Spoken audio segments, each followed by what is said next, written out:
Hello, everyone, and welcome to another episode of the Famvestor Podcast. I'm your host, Sunny Burns. And I'm your co-host, Sunmarie Burns. So today we have an exciting episode to talk about something we did about 3 weeks ago. I don't know. This whole month has been a blur. But we did a 100-mile bikepacking trip with our 3 kiddos. My brother and his wife came. They brought their 10-month-old. So we had 4 kids, 4 adults. And it was a lot of fun. Over 3 days, we went 100 miles on bikes. And we're going to dig into that. It was, something very memorable, something we'll never forget, something the kids probably will never forget, even the 1.5-year-old. I'm sure she'll watch the videos and think that she had those memories. An epic challenge. Yeah, and talking about challenge, kids have been doing really good. We did a triathlon about a month ago in Rumson, New Jersey. A children's triathlon. Yeah, Sandy Hook, New Jersey. So I still haven't done a triathlon. You haven't done a triathlon, but the kids have done 2. They did one yesterday, another triathlon in another kids triathlon in the neighboring town, Roxbury, New Jersey, where we live. And they had a ton of fun. This one was a lot shorter. The Sandy Hook one was hard. They had to bike like 2 miles. This one they only biked like half a mile.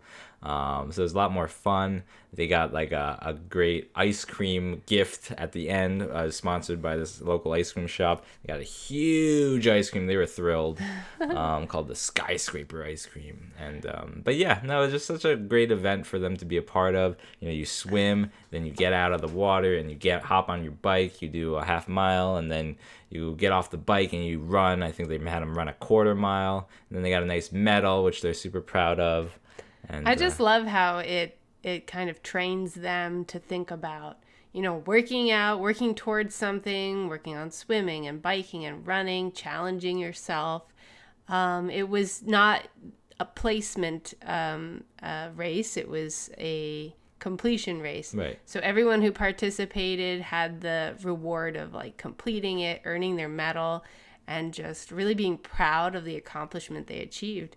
So it's such a great boost for physical activity, athleticism, healthy habits. We're so thrilled that our kids are getting into them. Right. And they just love them, which is really inspiring to see too. They have a lot of fun training at home for their next big race, whenever that will be. And it's really cute to see. Yeah. I mean, Alvin's only 4, and now he's done 2 triathlons.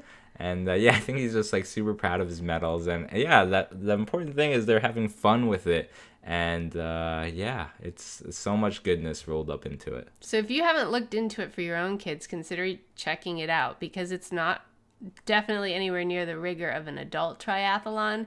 It's geared for appropriate skill set for different age groups. So. Yeah, like Alvin was wearing floaties, and he had training wheels on his bike. So, very, very kid-friendly. Yeah.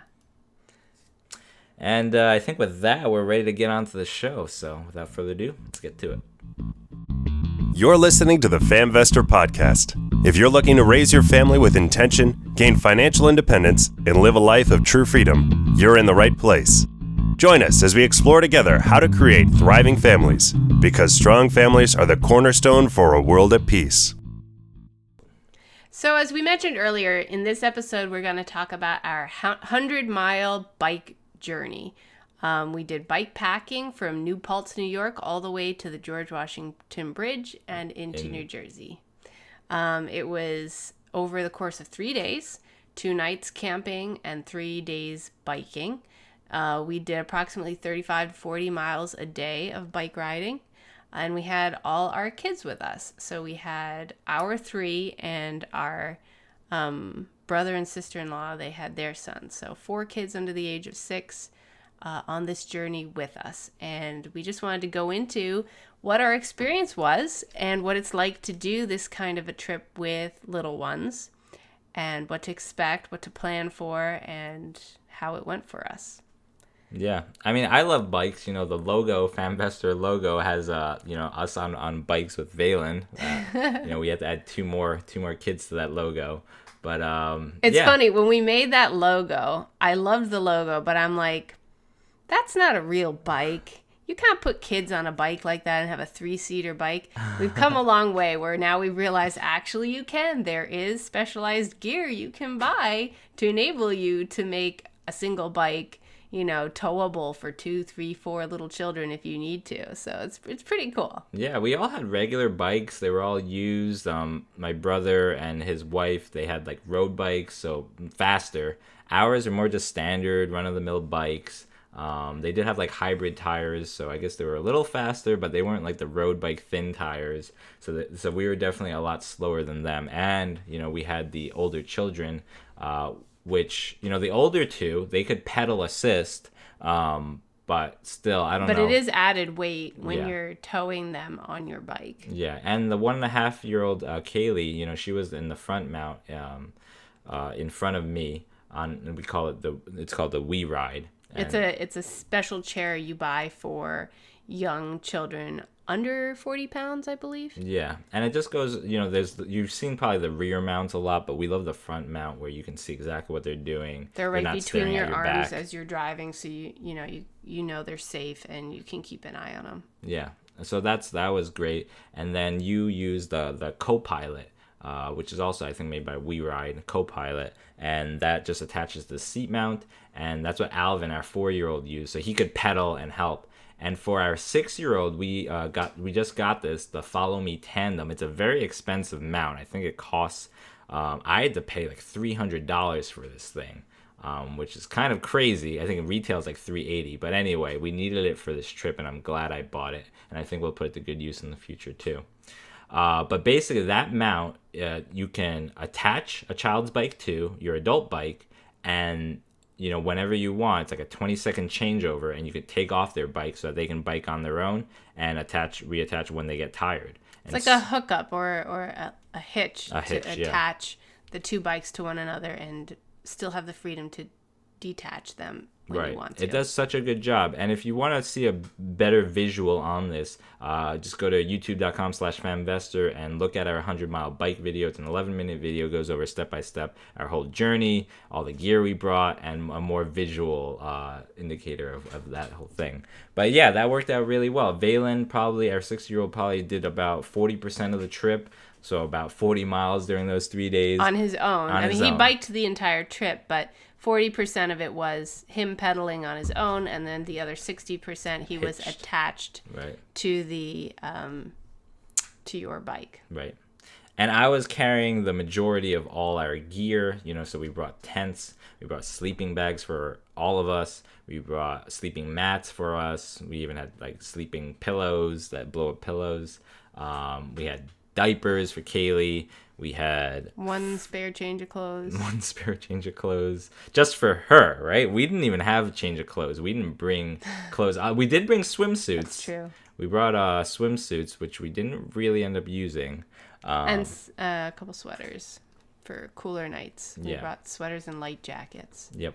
And then we didn't really pack food. We packed snacks. We had a lot of snacks, but the plan for food was just, it was a very populated route, just to stop in towns and grab sandwiches or pizza we did one day. And yeah. Right. I'd say the biggest thing we had to account for was water, because, you are exercising all day long and you have to be able to have plenty of water for that to make sure you stay properly hydrated. So we had 4 1 liter Nalgene bottles, right, and those were in the rear panniers of the bike. We just had them kind of stowed in there. We had a regular sized water bottle in arm's reach, so we didn't have to pull over every time we wanted to get a drink. It was just clipped to the bike. And then we had the Camelback. Right, a kid's Camelback version that Valen wore the whole time pretty much. Which was how much? 1.5 liters. 1.5 liters. Yeah, so in total we had probably like 8 liters, so about like 2.5 gallons at any given point, and we'd refill them at water fountains that we found at like parks and things. I think Walkway of the Hudson we've refilled, and then at the supermarket too, we would just buy gallon jugs and refill them that way. Right.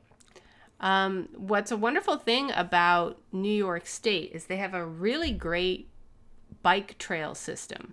Depending where you are in the country, it may not be as nicely laid out, but in New York, they've really laid out these beautiful trails. I think it's called the Empire Trail system. Empire State Trail, yeah. And it runs along unused railroad tracks. So it's really flat and even and scenic, and you're not riding alongside traffic or through congested areas. Your neighborhood is actually very beautiful. You feel like you're driving through a park or the woods. And so it was really beautifully paved and a wonderful riding experience. Lots of bikers use it. It seemed to be a great training trail for, I guess, professional bikers who do this on the advanced levels.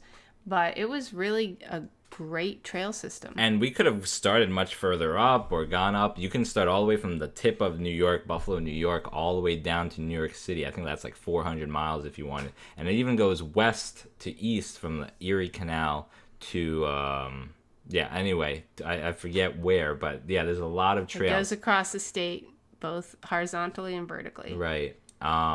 But yeah, if you're not near the New York area, just search rail trails because they're all over the country. You know, all of these unused railroads, you know, they take flat terrain. They've already been leveled out, and they just put, you know, a pavement next to it that you can ride on. And it's great because, you don't have to worry about kids hitting cars or cars being in the way. So that was awesome. Yeah. There's another one in the Delaware Water Gap I was thinking about going to. There's one in Virginia I was thinking about going to. But this one was just close to home. It was close to my parents. They dropped us off with our bikes, so we could just make a one-way trip back home to New Jersey. So that really worked out well. Right. If you wanted to replicate our journey, we went from New Paltz, New York, all the way to Fort Lee, New Jersey, via the George Washington Bridge. It was a great trail system, and I highly recommend it. Yeah. Yeah, the only area where we had to get on the road, I think, was right in New York City, like just a couple blocks we need to be on the road. And there were a couple blocks in New Paltz when we were starting. Correct, in New Paltz. So just in the beginning and at the very end. Right. But other than that, it was all like dedicated bike trails, very safe. Right. Yeah. What was a highlight for me was passing over the walkway over the Hudson Bridge. And that was more towards the beginning of our journey, but it was just really cool to bike over this bridge that went across the entire Hudson River. Great views, just a really cool experience and a great part of the trail system there. And they also had a lot of good amenities there. They had great bathrooms, water fountain fill-ups, snacks. Yeah. So it's a good spot if you need a break on your journey for snacks and so forth. Yeah, so our kids handled it really well. They are champs. I am so impressed with how well they did. And yeah. I mean, I think they loved the journey. They loved the experience. They loved knowing that they did it at this point. But day one, it was like after day one was ending, like, can we call the grandparents and have them pick us up? And I think it was a kick in the butt for all of us. Yeah. Honestly, I was so sore, and I'm like, what are we doing? Right. And it was just day one, and we were just like, we only did 35 miles. We got to do double, we have to do this 2 more days in a row. And if we're sore now, what are we going to be feeling like tomorrow? But I do feel like your body adjusts to it. Like, definitely the most sore day was the end of day one. Right. I was surprised. I thought we were just going to be, super sore in the morning and just get more and more sore. But no, it wasn't like that. Like, all of us felt better the second day. Yeah. I think your body gets used to, we're using these muscles now, And so it wasn't that bad.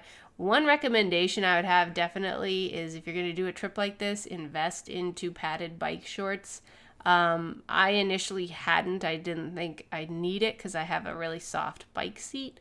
But when you go such a distance, you start chafing on the seat and it can get really uncomfortable just sitting on this one seat hours on end. So I definitely recommend having padded bike shorts to just make the journey a little more comfortable for you. Yeah. And I think we were just in like one polyester shirt and shorts, and then I think I brought one pair of boxers briefs and one pair of padded shorts, and that was it.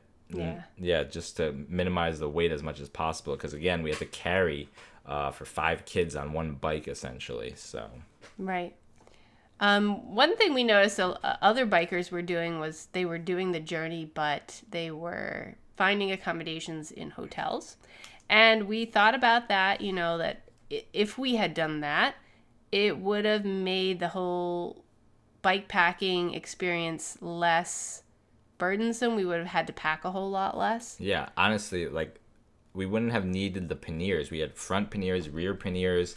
We wouldn't have needed those bags because everything was sleeping bags, camping mats, and tent. And those things do add up in terms of weight, and you always have to be mindful of the weight you're packing onto your bike, because every extra pound is, a lot more effort on your part to get up a hill and to bike with. Right. So if you can pack light, that's the best thing you can do if you're going to do a bike journey. Yeah, I'm glad we tented, because that's kind of like the romantic adventure part, where it's like you got to find these tent sites, which you're not. So the leg we took from New Paltz, New York, you're not technically supposed to like camp along it. There is like one dedicated campsite, but that gets booked out real quick. So we kind of had to sneak into areas where we were like, oh yeah, I don't think anyone's gonna find us here, let's tent here. You can always tent along the Appalachian Trail, so the Appalachian Trail like kind of cuts through it in certain places. That was my backup plan. So you could plan to pull off at certain areas and reconnect with the Appalachian Trail for camping potential, but it was a little bit challenging to find where we were gonna pitch our tents. It was definitely challenging to find that, and yeah, if you had been going to a hotel, it would have probably been a lot easier in that regard. I remember the second night we were it was starting to get dark and it started raining. We got caught in a rainstorm. And we were like, oh, wait, there's a state park on the map. Let's go look at it. Maybe we can just camp out on the lawn or this or that. And we get there and State Park's actually a swamp. Yeah, what was it called? Like Echo Lake State Park or something? I'm forgetting. Like that. And we go, and then we knock on the door of the building there. And they're like, I don't know, the guy was kind of gruff and was like, kind of like, what do you want? Or blah, blah. And then I'm like, we don't have camping here. Right. And he's like, this is a shelter. I'm like, yeah, we need shelter. It's like, no, this is a shelter for like, I don't know, homeless people or something. And I'm like, okay, can we camp out on the lawn? He's like, no. And I was like, kids, get over here when I knock the door just to get some sympathy here. But no, he turned this away into in the middle of a rainstorm. Right into the rainstorm. And so I think we found a restaurant at that point, and the restaurant had a nice overhang, so we just kind of waited out the rain, the storm, which never ended. Well, it lightened up. Up. But it was a hard day, actually. The forecast did not predict the rain, and then we got caught in the rain. So we're like, what? We didn't plan for that. But, if you're out in the elements doing something like this, you have to plan for every eventuality. You could get caught in a surprise rainstorm. Right. So you had jackets for the kids and everything, so they were okay. Yeah. And so we were like debating, what do we do? It's still raining. Do we pitch our tent in the rain? Do we even have a site that we can pitch at? There's some parks nearby, but I don't think they're big enough. There's so many houses that we probably can't hide with the tent. So we were like, okay, fine, let's go to a hotel. And we started calling hotels. They're all booked out. And we're like, okay. It was Father's Day weekend. Right. So. And this is like 7 p.m. or 8 p.m. at this point. So it's starting to get dark. I mean, we do have headlamps. So we're like, okay. I called the hotel. It's 10 miles away, 10 miles further down towards New York City. And we're like, okay, that one hotel has space. Let's go there. But we're also debating, like, where do we put the bikes? Do we carry the bikes in? We don't want to pay for multiple rooms. So do we have to tell them that, we need multiple rooms for multiple bikes and multiple people? And it was a lot. Excuse me. It was a lot to think about. And in that moment, I'm like, what did we do? Let's call the grandparents to pick us up. This is the worst. Right. But yeah. And anyway, we ended up riding our bikes, towards that hotel 10 miles away. And I think like halfway through, and we're riding with headlamps. It's raining. We find a secluded spot right off the bike path and along a side street, but there's all these trees kind of overhanging and protecting it. So we just pull off, 5 miles in and tent there in the rain, a very light rain, in the dark, and yeah, I don't know. It turned out good. It's an adventure. At that point in your journey, you're like, I just need a place to lay my head and rest. Right. We were ready. We were ready to sleep because it was probably like 9 p.m. at that point. It had been a very long day. We had done 40 miles already, and we had to do another 10. We were thinking, so it was. Yeah, so definitely some challenges, but the challenges are what makes things exciting when you think back on it. Remember when that happened? And we'll have those experiences with our kids, and they'll be able to tell their friends, that they did 100 miles when they were 4, when they were 6 years old. And, I'm thinking about, like, how many people have even biked 100 miles? This is my first time ever doing it, and I'm a pretty adventurous person. I think maybe one in, like, 1,000 adults in the U.S., maybe one in 10,000. But, think about a 4-year-old. How many 4-year-olds have done it? It's got to be, like, 1 in a million. So I'm like, kids, you're 1 in a million to have done this. And so it's kind of an incredible feeling for them, I think, and just cool for us as a family to do it, to push our boundaries, to get out of that parenting zone of everything has to be, kosher and easy and, just watch TV or stay at home and play a board game or I don't know. I think it's cool to take our kids on these adventures. You can do extraordinary adventures, there are things that just like open up so many potential possibilities and just really like make your life limitless in a way. And I think that's a powerful message to give your kids too. Like, you can do anything you set your mind to, even if it comes with a decent amount of challenges. If you are determined and if you think it through ahead of time and you really make a good plan, you can achieve pretty much anything you set your mind to. And I think that's the powerful message that is being lived out in these kind of experiences. And that's what we're all about teaching our kids too, just really go for those dreams and pursue the things that give your life meaning. And for us, this was one of those journeys that we really wanted to try to tackle. And when they see us going through these challenges, when they see us pushing through, we're tired at mile 30 at the end of the first day, and they see us pushing through and making it to the end. When they see in day 2, it's downpouring, we don't know where we're staying, but we figure it out, we make it work. We don't give up, we're resilient, we find a solution, we solve the problems, and we come out victorious. Right. Yeah, it's not cookie cutter solutions, it's not a perfect solution, but we make it work, we make it happen, and we push through to victory. Yeah. And I think that's so important for the kids to grow up with and see. Yeah. I would definitely say the New York City leg of it, which was the final part of it, was very tough. There were so many hills in the Manhattan area. Most of our journey was relatively flat, slight inclines and little hills, but nothing really. But once we got into New York City, it got very hilly, and you're already kind of at your wit's end, having done this you're on your 3rd day already. That was a very challenging final leg. I'm done with this already. Yeah, we were just pushing these bikes up these hills that, they were steep. But you know what? They did have bike paths, and although I wouldn't say it's great to bike through New York City, Manhattan, it also wasn't terrible either. There were plenty of bike paths through parks and in more quiet neighborhoods. You weren't like driving through Times Square on your bicycle or something like that. So I was pleasantly surprised by that.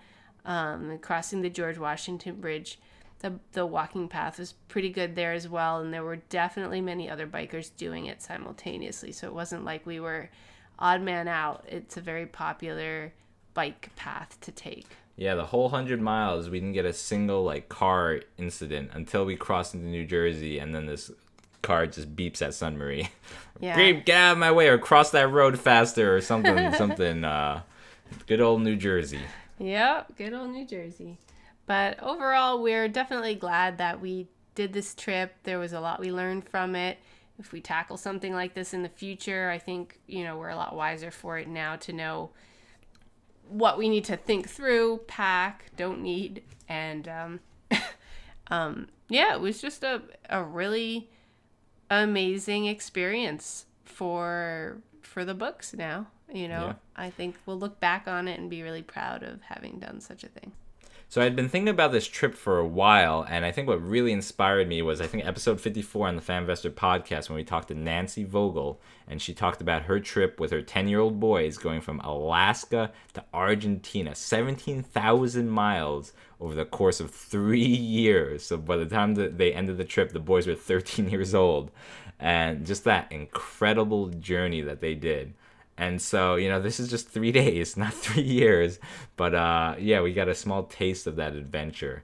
And getting that sparked in me, wanting to do something like it. And it's always, I've told Sunri for years and years, I want to bike across the country on bikes, which Sunri is very delighted to have that. Know that this is a goal of mine. But just prepping for it. And I prepped for this 3-day trip too, because I had never gone bike packing, and I didn't want to take my family out not knowing anything. So, like 6 months or maybe 2 months prior, I joined this Facebook group about bike packing, and I got invited out to go bike packing with this, some veterans who have done it before.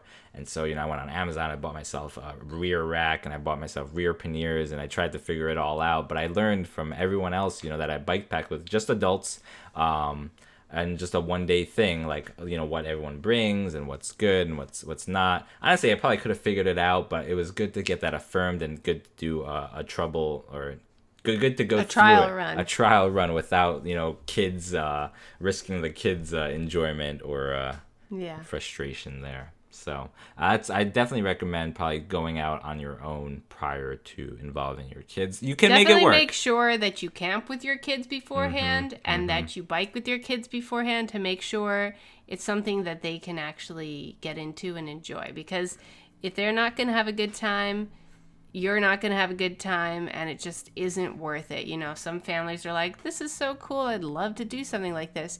But you've got to think about your particular family's dynamic and if it's really going to be a wonderful memory or not, depending on your what your children are up for. Our kids are extremely active, adventurous, and they love biking. Yeah, always biking. Little Kaylee's like, bike, and then she wants her helmet on all the time. She loves that helmet. She loves it. And we take the bikes around the neighborhood with the kids all the time too. So it wasn't like a first time thing.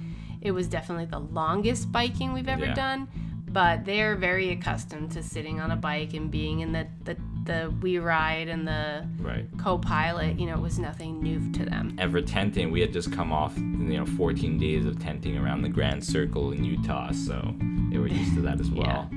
So definitely, ramp up to this kind of an adventure. Don't make it your first voyage out of the house. Make sure you do lots of little trial adventures beforehand to warm up the kids and yourselves to see if it's something you want to do. It's not for everybody, but I think for those who really feel inspired by it, I'd say go for it. There's no reason not to. It just takes a little bit of thought and pre-planning, but it can be a really great experience. Yeah. So what's our next grand adventure, Sunmarie? Oh boy, I don't know. Remains to be seen. Okay, with that, we're going to end this episode. Thanks for listening. We hope you gained something from it. If you do go on a grand adventure, feel free to comment. Let us know what you're doing. And get us inspired to do something else too. Godspeed, everyone.